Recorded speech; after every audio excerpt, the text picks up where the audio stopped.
Hello, I'm David Beckman. This is the first in a series of webcasts on poverty, communities of faith, and the politics of 2021. They're based on a course that I've been teaching in Berkeley, jointly sponsored by the Goldman School of Public Policy and the Church Divinity School of the Pacific. They're about 30 minutes apiece. They're enough to last once a week between now and the 4th of July. I envision people watching them on Sundays, starting today and going to Independence Day, sort of from faith to politics, from the Easter season to the 4th of July. Because of the experience of recent decades, we know that we can reduce poverty. We can dramatically reduce poverty in this country and also around the world. We're coming out of the pandemic, and it is possible to accelerate, to get back on track toward the end of virtual end of material misery. There are debates about what are the best strategies. Those are important debates. But I think the more critical problem is organizing the political will to do what we know could work or what we think could work. What's missing is the organized give a damn. So I think that also points to problems in the values and spiritualities of our country. How is it that we can tolerate much more widespread hunger among children in our own communities and in our interdependent world? How can we tolerate near starvation in many countries around the world when it really isn't necessary? So what this webcast series is about is moving from basic ethics that are shared by almost all the faith traditions in some way, to political will, to the progress against poverty that's possible. I'm really encouraged that in 2021, in fact, one of the main topics of debate, of public discussion, is poverty and social injustice. President Biden, his first legislation, the American Rescue Act, is doing more for poor and near poor people than any legislation since the Great Depression. And the White House is now working on Build Back Better legislation. The idea of that is to invest in, make public investments in things that will make our economy more just and sustainable. Most importantly, make it possible for more families to be able to earn a living.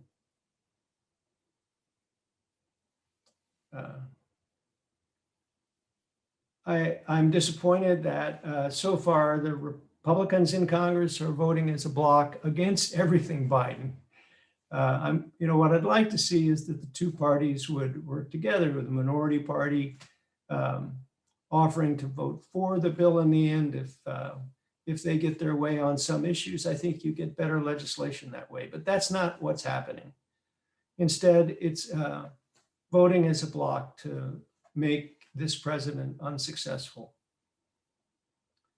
And they're doing that, I think, even some Republicans who I think could see the value in what Biden's trying to do. I think they're doing it because Trumpist attitudes are still very strong among some of their most enthusiastic voters. On poverty issues that are important to vulnerable people generally, President Trump's policies were harsh. I don't think there's any getting around that. But the truth is that most white Christians voted for Donald Trump in 2016 and 2020. That's also part of the politics that we're living in 2021. I think the most important thing to know about poverty is that we can dramatically reduce it. If you think you can't, well then, you help somebody out. You give $100 to a food bank. It's important to give $100 to the food bank, but we can do more. If we work together, use our political process, we can establish systems that make it possible for people to take care of themselves. Let me start with a story that starts way back at the beginning of my professional career. My first job was in Northwest Bangladesh. My wife and I lived in a town called Takargaon, and I spent a lot of time, both days and nights, in a little settlement called Goria, about 100 families. And I stayed with the primary school teacher. His name is Mr. Badi. His wife had gone to stay with her mom and dad during the time she was getting ready to have their first baby. And so Mr. Badi was able to welcome me into his one-room house. So I slept there with him at night and spent a lot of time hanging out with Mr. Badi and his friends. I'm not sure I did too much to reduce poverty in Bangladesh during those months, but I certainly learned a lot about poverty and about people there. I got a chance to go back to Bangladesh about 10 years ago. I went back to Takargaon, I went to Goria, and amazingly, I was able to find Mr. Badi. It was a wonderful reunion. He held my hand, took me back to his home. Within 5 minutes, there were several other neighbors who came over to see me. We used to meet together after sundown. There was no electricity, so we would talk for a few hours about life. My Bengali was good enough then that I could at least participate. Just a wonderful experience. And what most struck me was how much less poor Goria is than it was when I lived there. Bangladesh generally has made dramatic progress. The roads are better, the schools are better. There are more foods in the market, fruits and vegetables. The children look healthier. Mr. Badi used to have a thatched house. He's now got a concrete house. He was really eager to show me that the gully where the mosquitoes used to breed has been filled in. The road from Goria to Takargaon is now tarmac. It used to be impassable in the rainy months and almost impassable the rest of the time, but now there's a tarmac road, so the farmers can get their jute out to market. They sell that in the world market. And they can bring more things are available to them in Goria, including police services. It was a problem then that the police didn't get out in the country very much. So there'd be an isolated house, and if a bunch of thugs would come at night with machetes and rob you, there really wasn't much you could do. Now there's good police coverage in places like Goria. The thing that most surprised me is that women are more assertive than they were when I lived there. When I was living in Bangladesh, I almost never saw a woman. They were in the house. They couldn't come out. They certainly wouldn't talk to a man, not a foreign man. But on this follow-up trip to Bangladesh, I talked with quite a few women, mostly through interpreters, but low-income women would explain what they were doing to make their lives better. And when we went to see the mayor, the head of the panchayat in Takargaon, it turned out she was a woman. So it just was wonderful to see what's happened there. And those kinds of stories can be found in thousands of villages in many developing countries. I'd like to share with you my favorite bar graph. You can see the bar graph that shows the dramatic progress that's happened in the world. Just dramatic progress. These are World Bank numbers. I think they're fairly reliable numbers on absolute poverty. Absolute poverty is about the equivalent of $2 a day. At this level of income, you don't eat enough, you don't eat what you should, you don't eat good quality food. Children die in large numbers. It is a severe kind of existence for people. And back in 1990, the World Bank estimates that there were 2 billion people in absolute poverty. By 2019, they estimate that was down to about 600 million people. Just extraordinary change. You know, I'm a preacher, so I look at those numbers and I just think this is an experience of God. This is God moving in our time. It's something like the Exodus, great liberation, but much, much bigger even than the Exodus. You can also see the numbers for the United States. They show that our progress has not been as rapid. The first number is from 1967. That's a long time ago. And in fact, most of the progress in the US was, in all those years, was made between 67 and the early, about 1973. So during those years, during the 60s, there was rapid economic growth into the up until 73, 74. And then both President Johnson and President Nixon set up, what they together did was to set up the social safety net programs for low-income Americans. Those programs have been in place, they've been improved over the years, and they reduced poverty and have maintained it at a lower level for all those years. We haven't made as much progress as many other countries, and that's mainly because wages have been pretty much stagnant for all those years. But it's important to note that we have made progress. It's not impossible. And it shows us that we can do more. I was served at Bread for the World for almost 30 years as president and recently retired. And it gives me a chance to think in a broader way about how to achieve the mission of Bread for the World. Bread for the World is a Christian advocacy movement to end hunger. Lots of churches, hundreds of thousands of people across the country are involved. Importantly, some people are very involved. A smaller group of people give it a lot of time and thought. And together, all those folks contact their members of Congress on issues that are important to hungry and poor people.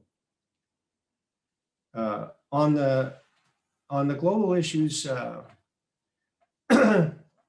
going back a ways, when I started at Bread for the World, pretty much Bread for the World and some of the other church groups were almost by ourselves in advocacy for poor people around the world. A big turning point was the Jubilee debt relief campaign of around the year 2000. Jubilee is a passage in Leviticus that calls for debt relief once every 50 years.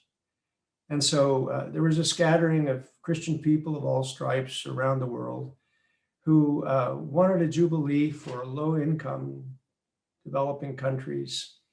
They had accumulated impossible debts, crippling debts, debts to the rich countries. So Mozambique, for example, was spending more money to pay interest. They couldn't pay down the principal just to pay interest on their debts to rich country governments than they were spending on healthcare for all their people. So the idea was a jubilee, and when we started, there was not one member of Congress, not one member of the administration who thought that was a timely idea. But we gradually picked up steam and were able to attract, importantly, really important Republican leadership at the very beginning in Congress. So that we won big. Over the years after that, the industrialized countries wrote off a total of $100 billion in the debts of the poorest countries, of many of the poorest countries in the world. The program was focused on governments that were managing their own affairs pretty well, and then the World Bank and the IMF managed it in a way that encouraged governments to use this opportunity to invest in poverty reduction. A lot of the governments of Africa used it to make primary school free for the first time, which meant that a whole generation of girls got to go to school with their brothers and learned how to read and write. We also gathered support as that movement moved. And very importantly, Bono, the Irish rock star, came to the US and helped us. He gave tremendous, and he stayed involved in the politics of poverty, especially in the US. He gave us just tremendous help. And then I think Bono helped to convince Bill Gates that investing in advocacy on global health and poverty issues made sense. And so the Gates Foundation has strengthened the capacity of advocacy groups significantly. They created a number of new groups so the constituency for international aid is much, much stronger than it was. Also, George W. Bush turned out to be a really important president on Africa poverty policy issues. And Barack Obama also expanded aid to Africa and other poor parts of the world. And through that whole process, we also managed to make the aid programs more effective. The faith groups did not do this all by ourselves at all. I think we were especially strong at the start of this acceleration. But faith groups, Bread for the World and others were part of the process all the way through, every step of the way. Really, most of the credit goes to poor people around the world, hundreds of millions of people, families that work really hard to get to make their lives better, lives of their children better. Many developing country governments really deserve a lot of credit. I think Americans have a low view of governments in developing countries, but a lot of African governments really did a good job. And but it also helped that the U.S. and the other high-income countries increased and improved their aid. And it helped to convince me that people of faith have an important role to play in the politics of poverty. Ironically, on the issues that affect hungry and poor people here in the USA, we were always, almost always on the defensive. trying to protect the social safety net programs for low-income people that have been so effective have been more effective than anything else in reducing poverty.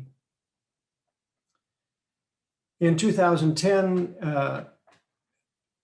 very conservative, the Tea Party people won big in those elections, and they managed to convince almost all Republicans in both houses of Congress to vote for deep, deep cuts in low-income programs. Every budget resolution that passed either house of Congress between 2011 and 2018 proposed to cut something like $2 trillion from programs like Medicaid and SNAP food assistance. Religious leaders of all stripes rallied around and said, I was surprised that that conservative, liberal, Catholic, Protestant, evangelical, Jewish, Muslim, African-American churches, of course, there was really near consensus among leaders of church bodies and associated agencies that it wasn't right to make deep cuts in low-income programs. Of course, there are a lot of religious people who went along with those programs, but the presiding bishops, the heads of denominations, people who oversee Sunday schools and the worship life of religious communities on a large scale, there was near consensus that we should protect those programs. We said, sure, we want fiscal discipline, but we don't think that poor people cause the deficit. And we want these programs to work well. If something's not work well, we'll help to figure out how to make it work better or shift the money into another program that will work better. But we don't want to cut the programs. And I think that united stand really helped. And then also the faith-grounded activists across the country also play a really, really important role. So these are people who understand that changing the world for God is part of their life, and they make it their business to know the issues and to get to know people in the congressional offices, get to know staffers and their own member. So they are very effective, often, usually very much welcome in congressional offices because they're thoughtful and respectful, and they are outstanding lobbyists for people in poverty. On these domestic issues, I don't want to say at all that the faith communities were the most important actors. The Democratic Party resisted these cuts. Lots of groups other than the faith community were part of the lobbying to stop those cuts. But what's wonderful is that despite years of budget controversy and several government shutdowns and all that, in the end, Congress made no substantial cuts in low-income programs. They'd approve the budget, they'd move massive legislation, get close, and then repeatedly, especially in the Senate, a handful of Republicans would vote with the Democrats, and so the actual cuts just didn't happen. And now that same coalition is working in a dramatically new context, not to just support whatever President Biden wants. There are real issues there, but but to support the direction of helping the people and communities that have suffered the most during the pandemic, and also changing our economy in ways that will make it easier for people to make a living. On those issues, we really are supportive. I'm pretty sure that most of you who are watching this webcast are yourselves leaders in this great cause. Otherwise, you wouldn't be watching. And my hope for these webcasts is that they help us to achieve the great liberation from poverty that God's made possible in our time.